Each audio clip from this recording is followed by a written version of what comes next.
जेतेबेले पाग परिवर्तन हुए एवं रोगगुड़िक आपण कठिन परिश्रम को ढांकी दे पारे, जेतेबेले खेतरे ठिया होइथिबा फसल हठात पड़िबाकु लागे, तापरे प्रत्येक चाषी यह भावंती मु इच्छा करुची एपरि एक मंजी थांता जहा मोर कठिन परिश्रम को सुरक्षा दे पारिबो, जहा प्रत्येक शस्य को विश्वासरे एवं प्रत्येक बस्ता को लाभरे पूर्ण करे।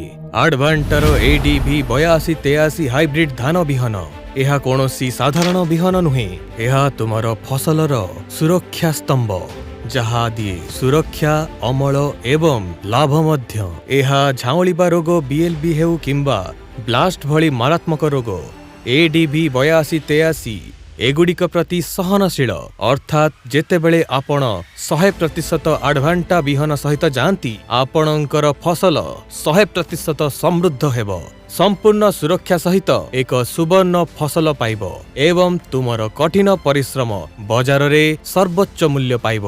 यह केवल रोग विषय नुहे, ADV 8283 फसल पतन प्रति मध्य संपूर्ण सहनशील, अर्थ प्रबल पवन हेउ कि वर्षा तुमर फसल स्थिर रहिबो एवं तुमर आशा मध्य। ADV 8283 रो प्रत्येक दाना ओजनदार, एहार अर्थ हेउछि प्रत्येक बस्तारे अधिक उत्पादन उपलब्ध हेबो एवं बजार रे भल मूल्य उपलब्ध हेबो। एही फसल खरीफ ऋतुरे मात्र 118 रु 122 दिन पई बढ़ी थाए, अर्थात ठीक समय रे फसल ठीक समय रे लाभ।